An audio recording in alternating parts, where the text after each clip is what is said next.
بسم اللہ الرحمن الرحیم۔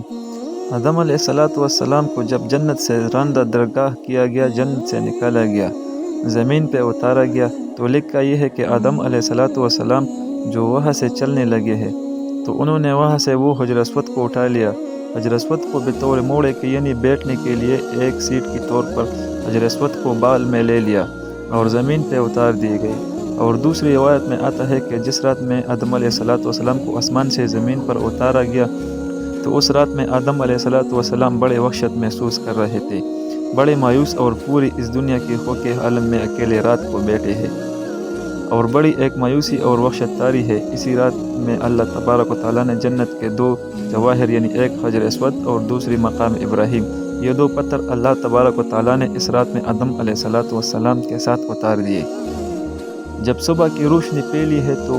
آدم علیہ السلام نے اپنے پاس یہ دونوں پتھر پڑے دیکھے، پہچان گئی کہ یہ تو جنت کے میرے ساتھی ہیں، کہ جنت کے جو جواہرات میں سے آپ نے دونوں کو لے کے سینے سے لگا کے ان کو بال کیر ہو گئے، اس سے تسکین حاصل کرنے لگے کہ وہ یہ جنت کا ایک سامان میرے ساتھ آ گیا ہے۔ اس طریقے سے اللہ نے ان دونوں پتھروں کو زمین پر اتارا۔ اور عجیب بات ہے کہ ایک حدیث میں آتا ہے کہ آدم علیہ السلام جو حجر اسود لے کر آئے تھے، اصل میں حجر اسود ایک فرشتہ تھا۔ جب آدم علیہ السلام کو جنت میں اللہ تبارک و تعالیٰ نے آباد کیا، ایک فرشتے کی نگرانی لگا دی تھی کہ آدم علیہ السلام کی نگرانی کرے کہ وہ ان تمام کی تمام جنتی ان کے لیے مباح ہے، لیکن یہ جو ایک درخت ہے اس درخت کو کھانے سے ان کو منع کیا گیا ہے، تو تم اس کی نگرانی کرتے رہو کہ آدم علیہ السلام اس درخت کا پھل نہ کھائے۔ چنانچہ یہ فرشتہ جو ہے وہ آدم علیہ السلام کی نگرانی کرتا رہا، تو آدم علیہ السلام بھی محتاط رہے اور جنت کے اندر وقت گزرتا رہا۔ جب اللہ تبارک و تعالیٰ کو تقوینی طور پر منظور تھا کہ آدم علیہ السلام پھل کھائے اور پھر آگے سارا پڑوسی جو ہوا، تو یہ تقویلی نظام ہے، اللہ کے ہاں یہ ہونا تھا، یہ مقدر تھا۔ تو اللہ تبارک و تعالیٰ نے آدم علیہ السلام سے اس فرشتے کو اجھل کر دیا،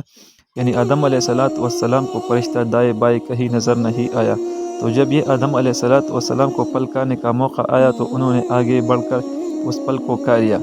جیسے ہی پھل کھایا تو اللہ تبارک و تعالیٰ کے ہاں ظاہر ہے کہ ایک خاص قسم کا غضب نازل ہوا کہ یہ تمہیں منع کیا گیا تھا، کیوں کھایا؟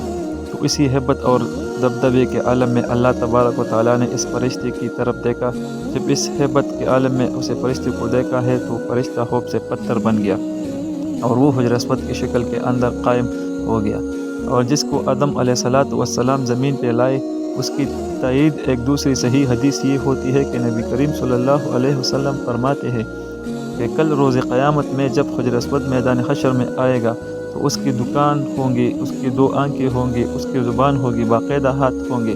گویا کہ پورے ہاتھ پیر کے ساتھ یہ میدان حشر کے اندر پہنچے گا۔ اور ساتھ ہی نبی صلی اللہ علیہ وسلم نے فرمایا کیونکہ حجر اسود اصل میں ایک فرشتہ تھا، وہاں اللہ تبارک و تعالیٰ دوبارہ اس کو انہی اعضاء کے ساتھ ظاہر کر دے گی، اور وہاں پہنچ کر پھر دنیا کے اندر ان کو بوسا کرنے والے جو لوگ ہیں ان کے حق میں گواہیاں دیں گے۔ تو معلوم ہوا کہ یہ حجر اسود ایک فرشتہ ہے کہ دنیا کے اندر جو لوگ ہیں جو اس کو بوسا دیتے ہیں اور وہ تختہ پر نوٹ ہو جاتا ہے کہ اس آدمی نے مجھے بوسا دیا، اس کے گناہ معاف کر دیے گئے ہیں، تو کل روز قیامت میں وہ اس کی گواہی دے گا۔ اور مزے کی بات ہے کہ دنیا کے اندر ایک بہت بڑے محدث گزرے ہیں،